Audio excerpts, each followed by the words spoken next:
자, 페이지 37페이지입니다. 2014년도에 실시했습니다. 3월 모의고사. 어떤 질문 있습니까? 4번 문제요. 자, 4번 문제. 원자핵 속에 중성자가 양성자로 바뀌면서 입자 A와 중성 미자를 방출하는 과정이에요. 했습니다. 언젠가 한번 해줬던 내용이지 않을까 싶은데요. 중성자가 붕괴된답니다. 뭘로요? 양성자로 바뀌면서 했습니다. 뭐 화학 시간에도 공부가 좀 살짝 깼겠습니다만 중성자의 질량과 양성자의 질량을 비교하면 중성자의 질량이 조금 더 무겁습니다. 조금 더 질량이 크다는 의미는 무엇입니까? 하면 에너지가 그만큼 더 높다는 뜻입니다. 그래서 중성자가 양성자로 쪼개지고 그리고 입자 A 했는데요. 양성자라는 것은 플러스 전하를 띠고 있습니다. 입자 A는 아마도 일렉트론 전자를 얘기하는 것 같네요. 그 외 각종 중성 미자 등등을 뽑아내고 있는 과정입니다. 그래서 기억 A는 전자였다라고 쓸 수 있겠습니다. 예, 이렇게 전자를 뭐라 부릅니까 하면 다른 이름으로 베타선이라는 이름을 씁니다. 그래서 이 과정이 베타 분계가 되겠고요. 그리고 이에 관여하는 매개하는 입자, 베타 분계에 관여하는 매개하는 입자, 요걸 보손 입자라는 이름을 씁니다. 요게 약한 행력에 해당합니다. 약한 행력이 있다는 것은 뭐도 있을까? 그치? 강한 행력이 있었겠어요.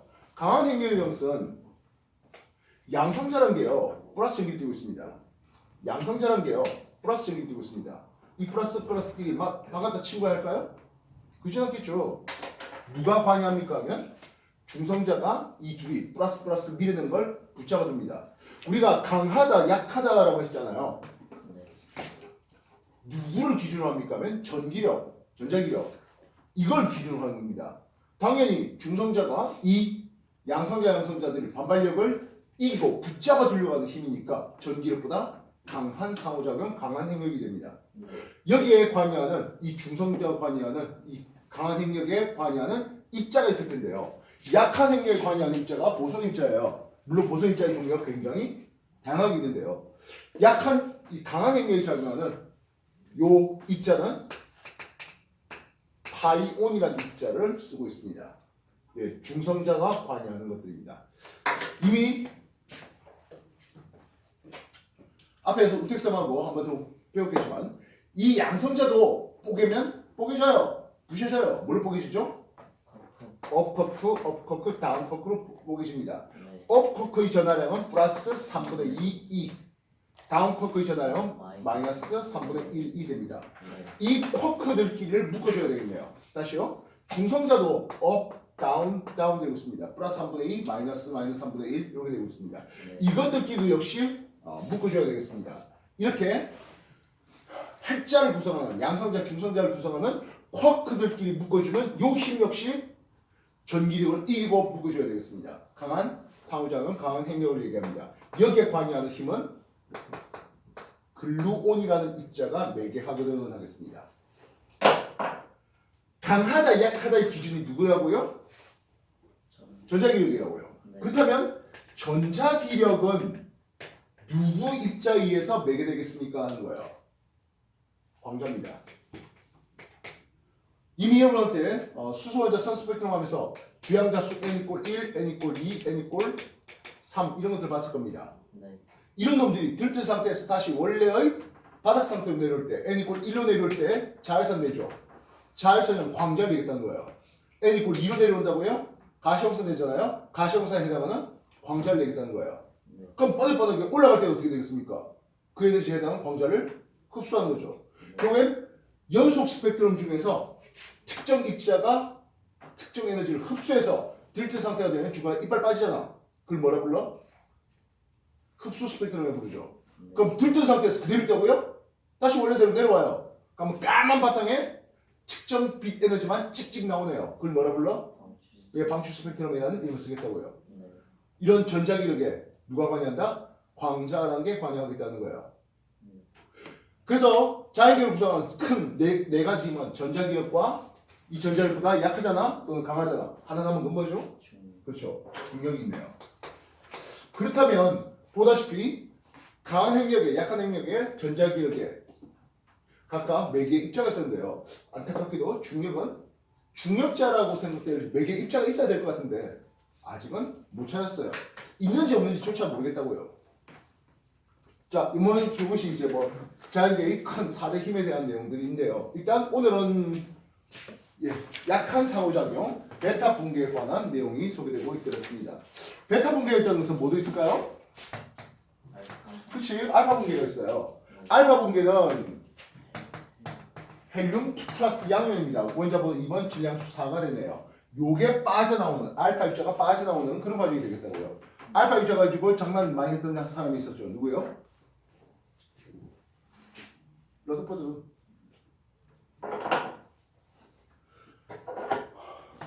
감마 붕괴라는 게 있는데요. 감마 붕괴는 감마선은 입자가 아닙니다. 전자입파입니다. 즉 들뜬 상태에서 바닥 상태로 내려오면서 전자입파, 감마레이를 내놓는 그런 과정이 되겠다고요. 자, 일단 4번 문제에서 다시 한번 보겠습니다. 원자 속의 중성자가 양성자, 전자, 중성미자 등으로 쪼개지는 베타 붕괴에 대한 내용이었고요. 니은 양성자는 위 쿼크, 업 쿼크 한 개. 양성자가 그랬습니까? 아니요, 업 두 개였죠. 약한 상호작용의 매개 입자가 중성미자였다고요? 보선 입자였죠. 되겠습니까? 뭐 Z 보선, W 보선 하는 뭐 여러 가지 얘기들이 있습니다만 뭐 그 정도까지 세밀하게 들어갈 이유는 없고요. 그래서 매개하는 입자 정도는 기억해 주십사 하겠다고요. 약한 상호작용, 약한 행력에는 보선 입자가, 강한 행력에는 파이온 그리고 글루온이라는 입자가 관여한다. 전자력에는 광자가 관여하더라. 중력자가 있어야 될 것 같은데 아직은 미지입니다. 혹시 알아요? 여러분 중에 진짜 중력자라는 걸 발견? 왜요? 노벨상 타겠네요. 아우 당연하죠. 중력파 검출만 하더라도 노벨상 받았는데요. 몇 명이나 받았는데 그걸. 중력파라는 이름을 들어봤습니까? 서로 큰 질량체 중성자별 두 개가 서로 합쳐지는 과정에서 질량 결손이 일어나고 그게 중력장의 왜곡을 가져와서 길이가 변하게 됩니다. 그 중력파는 우리가 빅뱅 이후에 38만 년 전까지는 뿌연 우주로서 그 안에 어떤 상황인지 몰라요. 빛이라는 놈이 튀어나오지 못했거든요. 근데 중력파는 그 당시에 튀어나왔을 거라고요. 그래서 빅뱅 이후 38만 년 동안 도대체 무슨 일이 벌어졌는지 눈으로 확인할 수 없는, 빛으로 확인할 수 없는 상황을 중력파로 확인할 수 있지 않겠냐. 뭐 그런 마인드를 가지고 중력파 검출을 하고 그게 기계도 만들고 뭐 그런 과정이었습니다. 자, 또 다른 질문 해봅시다. 5번. 5번 문제예요.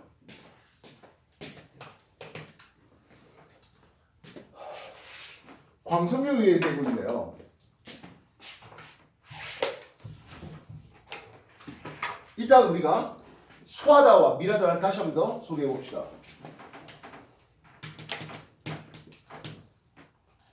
수하다는 것은 굴절률이 작은 매질을 얘기하고요. 속력이 빠른 매질을 얘기하고 있습니다. 파장은 긴 쪽을 얘기하고 있습니다. 이때 진동수 바뀌어 안 바뀌어? 안 바뀐다 했죠. 네. 그럼 당연히 미라다는 것은 굴절률이 큰 매질입니다. 속도가 느린 쪽이고요. 파장이 짧은 매질을 얘기하고 있습니다. 우리가 관심 있는 파동은 크게 세 가지였습니다. 뭐였습니까? 빛이 있었습니다. 또 음파가 있었겠고 물결파가 있습니다.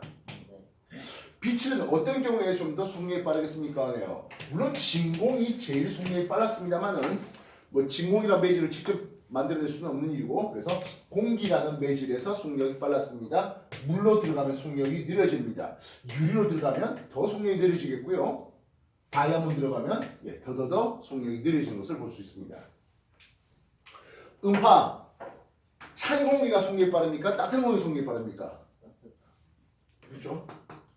따뜻한 공기가 속력이 빨랐고요. 찬 공기는 속력이 느린 것을 볼 수가 있었습니다. 물결파 물결파의 깊이 V는 루트 GH로 계산되는데요. 엄밀히 말하면 얕을 천을 쓰는 천회파가 되겠고요. 심해파는 조금 더 복잡한 공식이 필요합니다. 근데 뭐 일반적인 물결파는 보통 천회파를 많이 쓰고 있고요. 그리고 지진해일, 쓰나미라 불러준 지진해일 역시 천회파입니다. 루트 GH로 계산됩니다. 그래서 깊이 H가 얕은 물은 속력이 느린 물이 되겠고요. 깊이 H가 깊은 물은 속력이 빠른 이런 얘기를 소개될 수가 있을 것이겠습니다.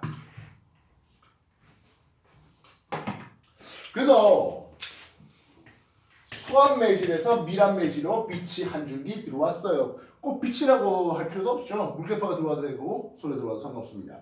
이렇게 들어왔을 때 요 각을 입사각이라고 부릅니다. 그럼 밀압 매질은 어떻게 됩니까? 근데 밀압 매질은 이런 식으로 꺾어지게 됩니다. 굴절각이 좀 더 작아지겠죠. 요 각을 굴절각 R이라는 이름을 씁니다.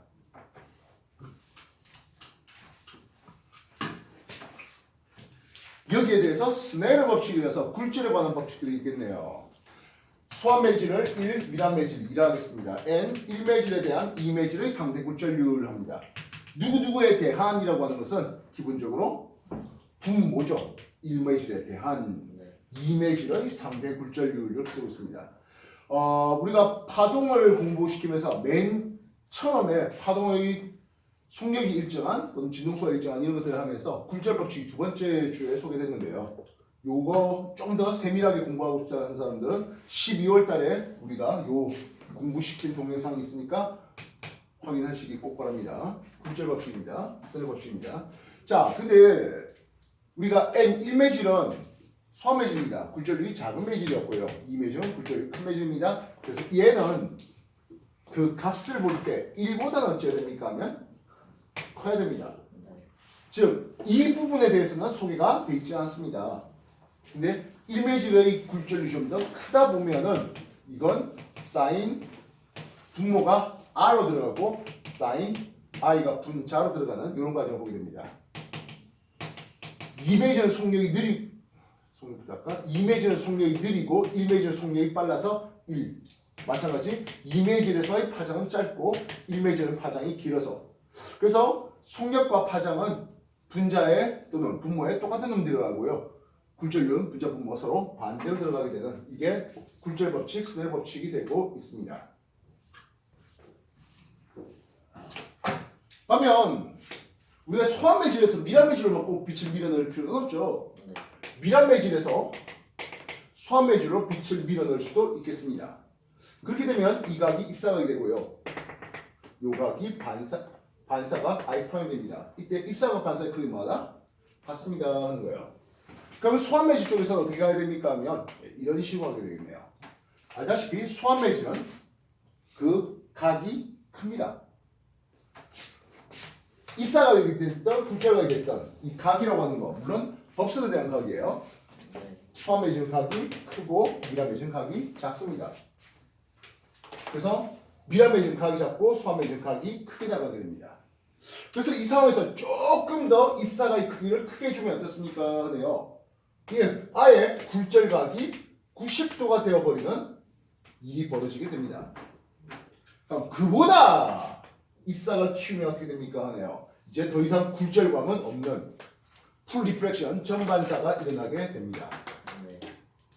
반사광이 굴절광이 아예 없는 일이 벌어지네요. 그래서 굴절각이 90도가 만들 수 있는 이 특정 각을 우리는 임계각, 아이크리티컬 임계각이라는 이름을 씁니다.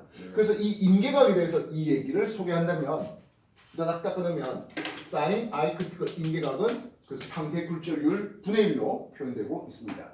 소압 매질 굴절률이 그냥 n 이꼴 1이었다면 밀압 매질 굴절률 n으로 표현될 수가 있겠다는 거예요. 그래서 밀압 매질 굴절률이 크면 클수록 임계각은 작아지겠고 우리가 전반사의 존재 조건이 밀압돼서 소환대로 들어가고 그 입사각이 임계각보다 커야 되는데 임계각의 크기가 작아지는 것은 임계각 이상의 각도 범위가 많아지겠고 그래서 전반사 일어날 확률이 좀 더 높겠다라고 할 수 있게 되는 겁니다. 이걸 한 번 더 세밀하게 보겠다는 것은 아까 말했다시피 12월 둘째 주 얘기 동영상을 확인해 보시기 바랍니다. 훨씬 더 세밀하게 소개를 해놨습니다. 정리해 주십시오.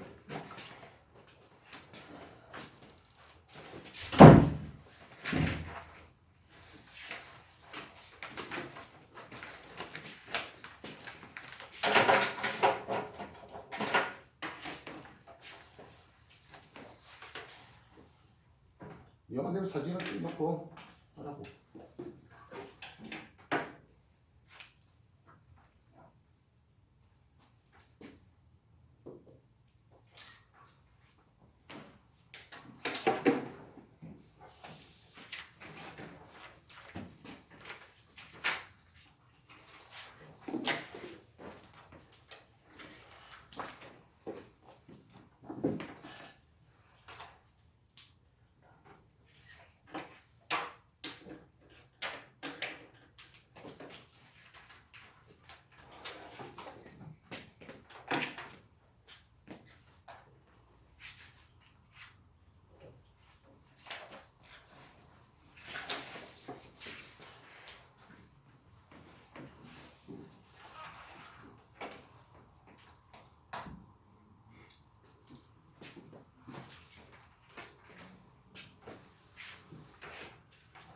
그럼 우리는 이 천만사의 가장 중요한 응용처가 어디 있습니까 하네요.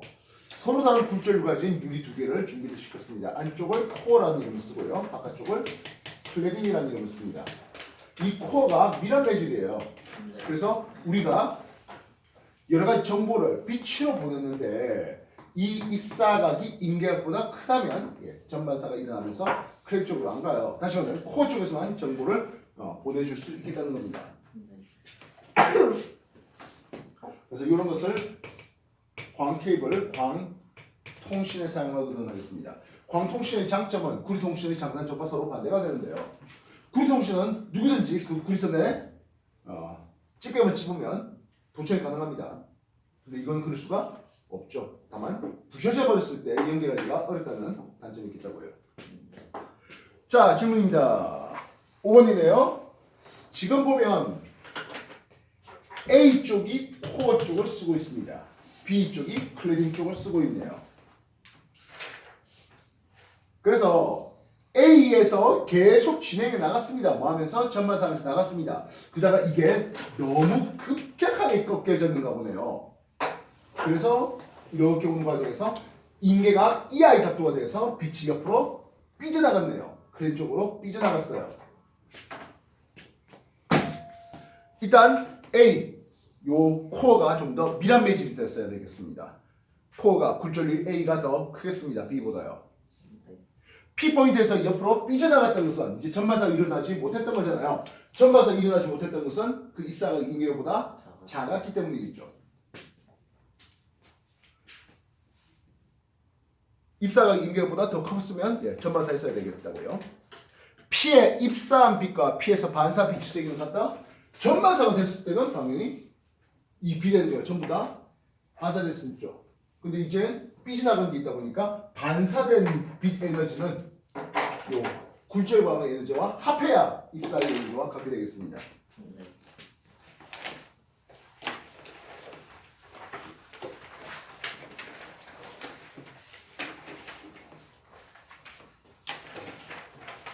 자, 또 다른 좀 해봅시다. 7번이요.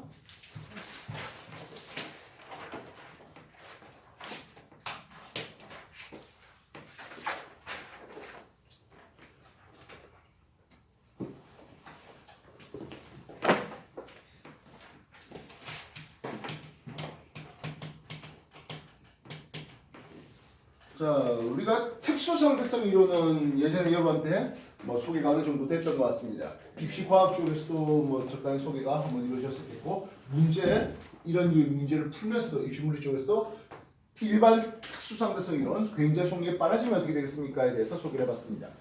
이번에 물은 거는 일반 상대성 이론이에요.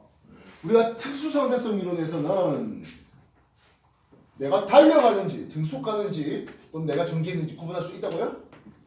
못해요. 난 내 속도를 느끼지 못해요. 속도의 변화, 가속도를 느낄 뿐이지 속도 자체를 못 느껴요. 시속 500km 달리는 비행기 타고 가는데 바깥 풍경 모르면 야, 이 비행기 진짜 얼마나 빨리 달리는지 알아볼라? 못 느껴요. 반면 일반 상대성 이론에서는 어떤 얘기를 합니까 하면 우리가 특수에서는 정지하고 등속을 구분 못한다. 일반 상대성 이론은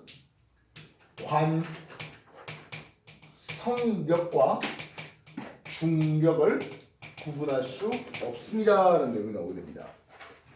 관성력이 뭡니까 하면 급출발할 때 우리가 뒤로 푹 쏠리는 이런 느낌이잖아요. 우주선이 갑자기 급출발할 때 뒤로 와 쏠리는 느낌을 받을 겁니다. 이걸 우리는 뭐라고 부른다? 관성력이라는 이름을 쓰게 됩니다. 그래서 우주선이 가속도 A를 가지고 막 올라가게 됩니다. 그렇다면 나는 아래쪽으로 MA라는 관성력을 가지게 됩니다. 이해됐습니까? 그렇다면 이 우주선이 가속도가 중력 가속도만큼 10m/s 제곱 9.8m/s 제곱의 가속도를 가지고 쫙 올라간다면 나는 mg만큼의 관성력을 가지게 될 겁니다. 근데 말입니다.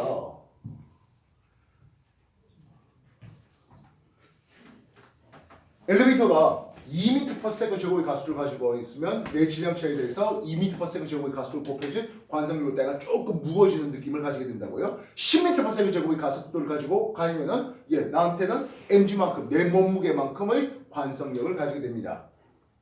물론 지구 중력장에서 그런 일이 벌어지면 내 몸무게의 2배가 걸리겠지요. 근데 우주 공간에서라면 지구 중력장이 없으니까 그럼 mg만큼 느끼고 있을 것이겠습니다. 뚜껑 열어봤어요. 문 열어봤어요. 그랬더니 우리 우주선 정지해 있네요. 어디 위에서? 지구 위에서요. 나한테는 지구 중력 mg가 걸리고 있었습니다. 나한테 우주 공간에서 10m/s 제곱의 가속도를 가지고 위로 올라가는 이런 상황이 아니었어요. 즉 나는 중력과 관성력을 구분할 수 없어 하는 게 일반 상대성 이론의 가장 큰 모토입니다. 정리해 주십시오.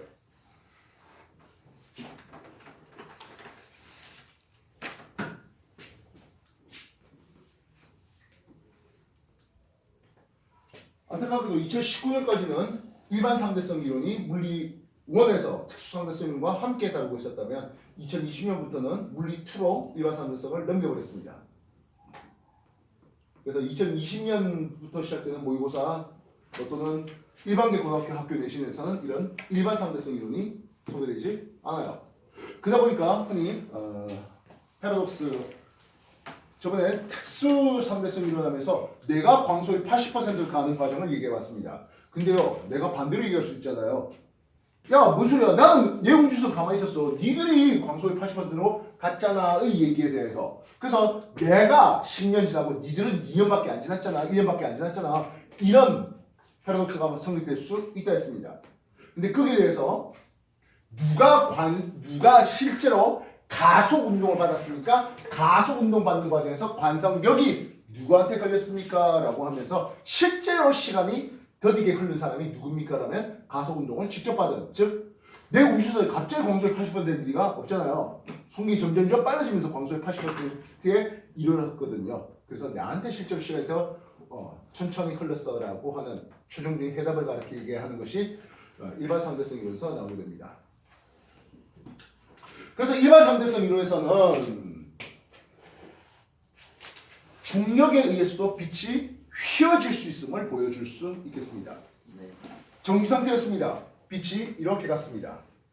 이해됐습니까? 정상태에서 빛이 이렇게 갔습니다. 그래서 내 손바닥 이 가운데에 빛이 왔습니다. 등속이네요. 등속입니다. 이렇게 올라왔겠죠. 우리가 이건 특수상대성이어서 빛이 이렇게 갔던 얘기하고 똑같습니다. 그냥 위로 올라가는 것일 뿐이고요. 그래서 정상태에서 빛이 쪼여졌습니다. 등속한 상태에 빛이 쪼여졌습니다. 똑같은 위치에 빛이 오게 됩니다. 근데 가속운동을 하게 되면 어떻게 되겠습니까? 하는 거예요. 빛이 이렇게 가려고 하는데 우주선이 더 빨리 갔어. 어떻게 되겠지? 여기 부딪혔어요. 그럼 내가 볼 때는 어떤 기분입니까? 얼랄레야? 빛이 이렇게 간 거죠. 이해됐어요? 내 눈앞에서 빛이 이렇게 갈 게 아니라 휘어졌습니다. 누구에 의해서? 중력에 의해서 휘어졌습니다. 관성력에 의해서 휘어졌습니다. 중력에 의해서 휘어졌습니다. 그래서 1919년에 일반 상대성 이론이 발표된 뒤에 한 7년 정도 더 있어서 1926년에 에딩턴이라는 사람이 빛이 휘어짐을 직접 사진 촬영해냈는데요. 태양이 이렇게 있었대요. 지구가 이렇게 공전하겠죠. 그래서 지구와 이완의 위치에서 쭉 봐서 이 별을 받들었습니다. 그러고 나서 6개월 후에 E2의 위치에 왔습니다. E2의 위치에 오면 어떤 일이 벌어집니까? 태양 때문에 이 별이 보이지 않았어야 됩니다. 그런데요. 앞에 달을 놔뒀네요. 무슨 일이 벌어진 거지? 계기 일식이 벌어졌어요. 이 빛이라는 게 한 줄기만 이렇게 올 리가 만무하지 않습니까? 예, 여러 종류의 빛들이 이렇게 퍼져 왔습니다. 그 중에 태양 주위를 도는 놈이 이렇게 왔더래요. 태양 주위에서 빛이 이렇게 꺾어졌더래요. 물론 처음에는 목성의 중력에 의해서 휘어지려고 하는 것을 보여주려고 하다가 목성 중력이 너무 약했어요. 태양보다는. 이렇게 휘어지니까 우리는 아까 굴절 얘기할 때 우리는 빛이 굴절된 걸 느껴 못 느껴? 못 느끼죠. 그래서 여기 돌덩어리가 있으면 빛이 이런 식으로 우리 눈에 올 거 아닙니까? 그래서 깊은 물인데 돌덩어리 여기 있다고 느끼는 거예요. 그래서 가다가 꼬록 해버리는 거죠. 여기에 있다고 이 빛 별빛이 여기에 온 걸로 사진이 찍혔습니다. 물론 굉장히 그림은 과장되게 그렸습니다만 어쨌든 보이지 말아야 될 별이 보이더라고요. 이해됐습니까? 그리고 이후에 여러 관측 데이터를 통해서 아인슈타인 링 또는 아인슈타인이 십자가를 해서 저 멀리 있는 별이 은하라는 큰 중력장에서 여러 개의 빛들로 오는 중력 렌즈 현상들도 여러 천체에서 발견되었습니다. 빛이 휘어질 수 있는 중력장에서 빛이 휘어질 수 있는 중력 렌즈 현상 말입니다. 그래서 우리가 나중에 지구과학에서 외계 행성계의 탐사 방법 중에 하나가 이런 중력 렌즈, 미세 중력 렌즈 현상을 통해서 외계 행성이 있다, 존재 여부에 대한 정보를 아는 것들도 하나 더 나오게 되겠습니다. 그래서 빛이 중력에서 휘어질 수 있겠고요. 그러다 보니까 빛이 많이 휘어진다는 것은 직선 가는 경로에 비해서 이렇게 가는 것은 시간이 많이 걸리겠죠. 그래서 일반 상대성 이론에서는 중력이 큰 쪽에 있으면 시간이 더디게 가요라는 내용이 나오게 됩니다. 전 세계 관객의 절반이 우리나라에서 본 인터스텔라. 그래서 이제 가장 극명하게 이제 소개하는 것이 중력 큰 행성에 잠시 좀 머무른다고 하는데 그게 우주선, 중력 없는 우주선에 있던 늙은 아저씨가 팍 늙어 있는 그런 장면이 나오고 있습니다. 중력장 큰 곳에서 뭐하다고 시간이 더디게 갑니다. 그러면 지구에서 중력이 좀 더 큰 쪽 어디겠습니까? 하면 양극 쪽이 중력이 좀 더 큽니다. 적도 쪽은 중력이 상대적으로 작습니다. 예, 뭐 좀 시간 더디게 가고 싶습니다. 그러면 그게 가서 살면 됩니다. 적도에 사는 사람보다 아주 미묘하지만 시간이 조금 더디게 가게 됩니다. 이래서 자 일단 요 얘기를 정리 한 번 더 해주시기 바랍니다.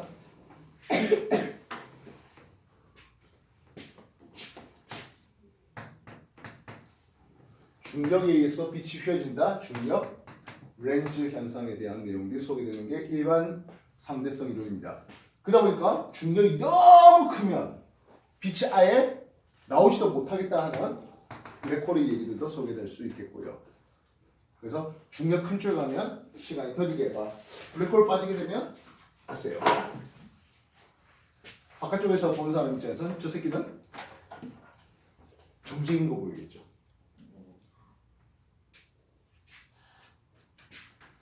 그래서 이벤트 호라이즌, 사건의 지평선이라고 불러주는데 그 너머는 알지 못해요 하는 거예요. 우리 미스터 룸 정부에서는 그 유당고래가 사건의 지평선 하니까 이벤트 호라이즌 하니까 이게 뭐 과학 얘기인가 싶어갖고 과학의 날에 그 가수를 초대해가지고 뻘지도 못 뻘짓을 하는데 걔가 뭐 진짜 이벤트 호라이즌을 알고 뭐 그 노래를 부르겠습니까? 네.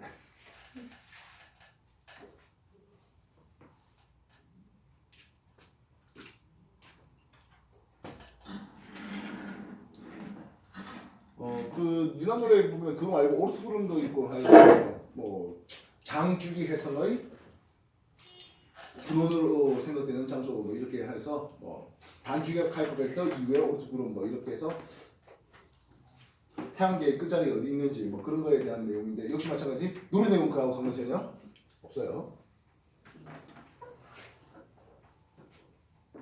정말 이런 새끼야.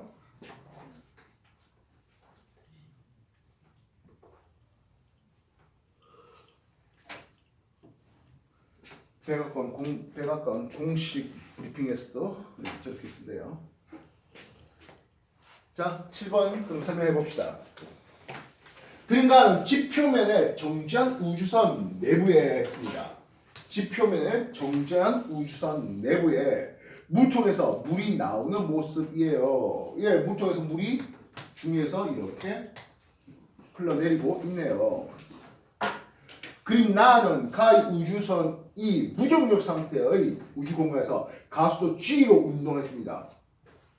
우주선 타고 있는 사람은 이 우주선이 가속도를 가지고 운동한다고 느낄까요? 아니요. 주사에 있는 거랑 훨씬 느끼겠죠. 그래서 물통에 물이 이런 식으로 흘러내리는 것을 볼 수가 있었을 것이겠습니다.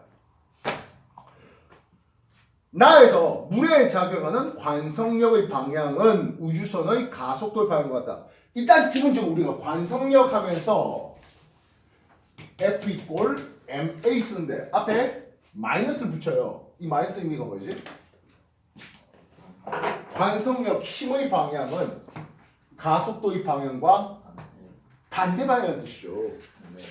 우리가 앞으로 출발하니까 가속도의 방향에 대해서 나가 느끼는 관성력은 뒤쪽으로 느끼는 거라고요. 나의 우주선 안에 있는 사람이 물이 나오는 이유는 중력 때문에 나오는지 관성력 때문에 나오는지 구분할 수가 없죠.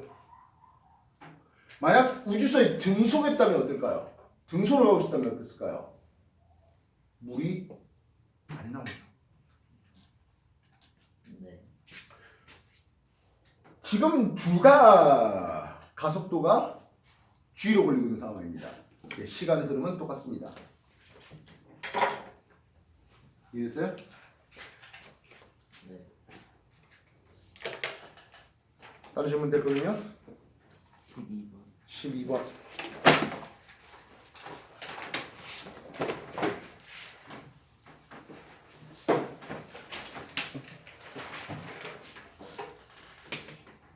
자, 아까 코일 콘덴서에 대한 내용들이 아직 여러분들한테 소개가 되지는 않았다라는 생각인데요. 하지 않았죠?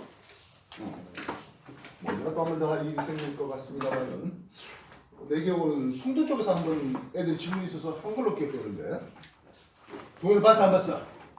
송도 쪽 동영상 봤어 안 봤어? 볼 리가 없어? 당신들한테 했어요? 한번 질문 때문에 하는 거지. 아닌데. 콘덴서는 입시 과학 쪽에서 내가 한번 소개를 했어요. 근데 콘덴서 전기 용량 뭐 이런까지는. 근데 코일은 안 했을 것 같은데 뭐 어쨌든 합시다. 질문 잘못했네. 왜요? 왜요? 공부하는 건데. 지금 몇 시인데요? 예.